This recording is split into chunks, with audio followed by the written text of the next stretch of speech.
Hi అండి, అందరికీ నమస్తే. Welcome to Narayana Telugu television. భారతదేశ రాజకీయాల్లో అత్యంత శక్తివంతమైన లీడర్లుగా చంద్రబాబు నాయుడు గారు, పవన్ కళ్యాణ్ గారు పొలిటికల్ స్క్రీన్ మీద 2024లో ఆవిష్కరించబడ్డారు. ఖచ్చితంగా పార్టీ క్యాడర్ కానివ్వండి, పార్టీలో ఉండే వివిధ వర్గాలు కానివ్వండి, సో ఆశించినట్టుగానే 2024లో చంద్రబాబు నాయుడు అధికారంలోకి వచ్చారు. తర్వాత అటు కేంద్రంలో కూడా అనేక మంత్రి పదవుల్ని తీసుకోబోతున్నారు.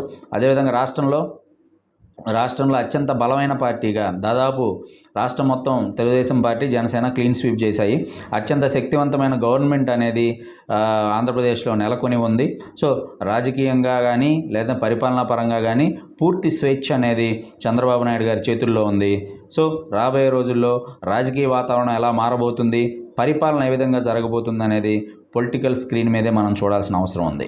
తర్వాత 2019లో తుఫాన్లాగా వచ్చిన జగన్మోహన్ రెడ్డి గారు 2024లోకి వచ్చేసరికి దారుణ ఓటమిని మూటగట్టుకోవాల్సి వచ్చింది.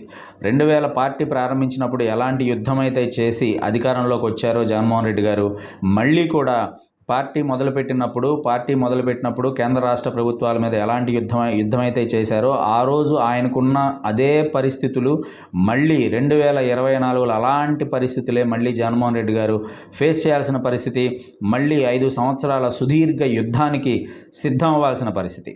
ఇది ఆంధ్రప్రదేశ్లో ఉన్నటువంటి ప్రధాన రాజకీయ పార్టీల యొక్క పరిస్థితులు. ఒక పార్టీ ఏమో తెలుగుదేశం పార్టీ, చంద్రబాబు గారు, పవన్ కళ్యాణ్ ఏమో మన ఆంధ్రప్రదేశ్లోనే కాదు భారతదేశ రాజకీయాల్లోనే అత్యంత శక్తివంతంగా తయారయ్యారు.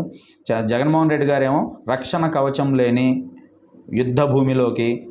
యుద్ధానికి సిద్ధపడుతున్నారు. యుద్ధానికి సిద్ధపడుతున్నారు. సో అల్టిమేట్గా ఈ యుద్ధం అనేది 2029 ఫలితాలను మాత్రం ఖచ్చితంగా ప్రభావితం చూపే అవకాశం ఉంది.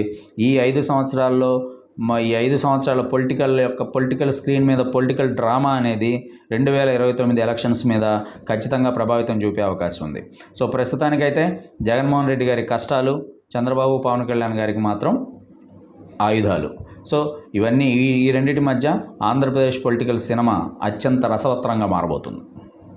Thank you very much.